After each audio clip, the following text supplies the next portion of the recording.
पानी के लिए होगा, तो इस बात से हम सब समझ सकते हैं कि पानी की वैल्यू क्या है और भविष्य में इसके लिए हमारी क्या योजना है।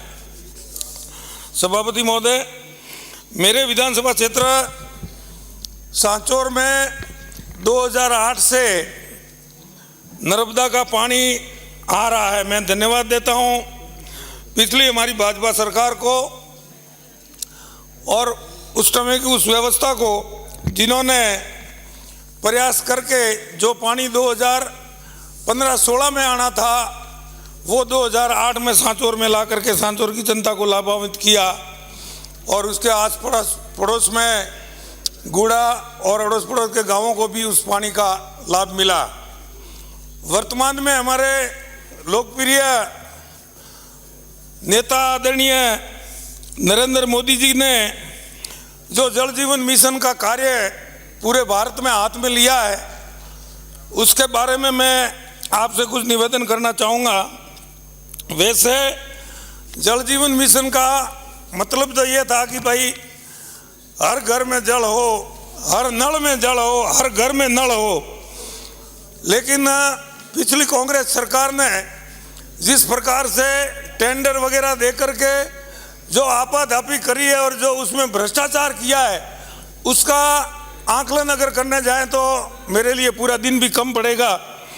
मैं विधानसभा क्षेत्र में सांचौर में पूर्व की सरकार ने जल जीवन मिशन का कार्य मैसर जैसी कैसी और मैसर जीवीपीआरएल को दिया गया था, लेकिन दोनों कंपनियों ने सरकार के इशारे पर भाजपा विचारधारा के परिवारों को उक्त योजना के तहत नहीं जोड़ा गया, क्योंकि उक्त दोनों कंपनियों से लोकल फर्म को सब टेंडर दिलवाकर भारी भरकम भ्रष्टाचार कर भाजपा विचारधारा के परिवारों को वंचित रखा गया।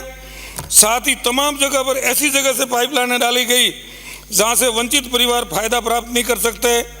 जल जीवन मिशन के तहत पुनः वंचित रही उन ढाणियों व घरों को जोड़कर उनको फायदा पहुंचाया जाए ताकि वे लोग भी पीने के शुद्ध पानी प्राप्त कर सके। उच्च जलाशयों को भी उल्टे सीधे बना दिए।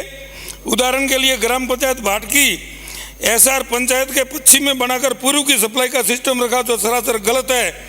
पश्चिम से पूर्व की ओर सप्लाई में हमेशा कठिनाई होती है। कई जगह पर मेन लाइन से को जोड़ने वाली डिस्ट्रीब्यूशन लाइन सब स्टैंडर्ड पाइप जमीन में डाल दिया, जो कि जांच का विषय है। उसमें लाखों रुपयों के पाइपों में भ्रष्टाचार हुआ है। ओरिजिनल पाइप उच्च गुणवत्ता वाले बाजार में बेचकर लोकल पाइप डाल दिए। पंचायत समिति चितलवाना में जैसी कैसी कंपनी ने वहां के स्थानीय लोगों को पंचायत वाइज वर्क सबलेट किया था, जिसकी वजह से स्थानीय कार्य करने वालों ने राजनीतिक व्यवस्था से भाजपा विचारधारा के गांव ढाणियों को छोड़ दिया और पाइपलाइन को उल्टा सीधा घुमाकर डाल दिया, जिसकी दूरी कहीं पर 0.1 किलोमीटर से भी अधिक है, ताकि उन लोगों को जल जीवन मिशन में पेयजल का लाभ नहीं मिले। और कई जगह गलत जगह या विवादित जगह पर बूस्टर प्रस्तावित कर दिया ताकि हमेशा विवाद होता रहे।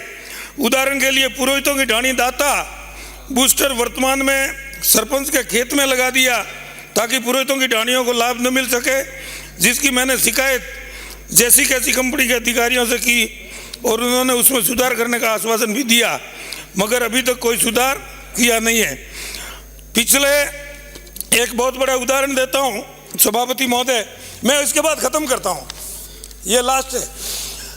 हमारे पीएचडी की 4 इंच की पाइपलाइन जो SC/ST की ढाणियों को और दूसरे ग्रामीणों को पीने के पानी के लिए लगाई थी, उसमें सांचौर में एक 3 स्टार होटल कौशल के नाम से वो 4 इंच की पूरी पाइपलाइन उसके टांके में खाली होती रही पिछले 10 साल।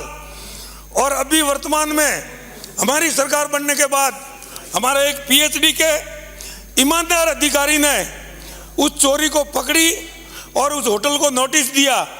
इसी प्रकार से मेन लाइन में से कांग्रेस के कार्यकर्ताओं ने सैकड़ों कनेक्शन ले लिए। कोई बगीचा पिला रहा है, कोई कुछ कर रहा है, कोई फैक्ट्री चला रहा है। इसी प्रकार सांचौर की जनता, शहर की जनता 5 साल तक पीने के पानी के लिए तड़पती रही। मैं धन्यवाद देता हूं अभी की सरकार को कि जिन्होंने आने के बाद तुरंत इस व्यवस्था में सुधार करने के प्रयास किए हैं। मैं आशा करता हूं कि इस बात पर ध्यान आकर्षित करेंगे और मैं धन्यवाद देता हूं हमारे लोकप्रिय मुख्यमंत्री आदरणीय भजनलाल जी शर्मा को, जिन्होंने प्रत्येक विभाग में अंकित नहीं तो मैं कह होगा दूंगा देवासी जी।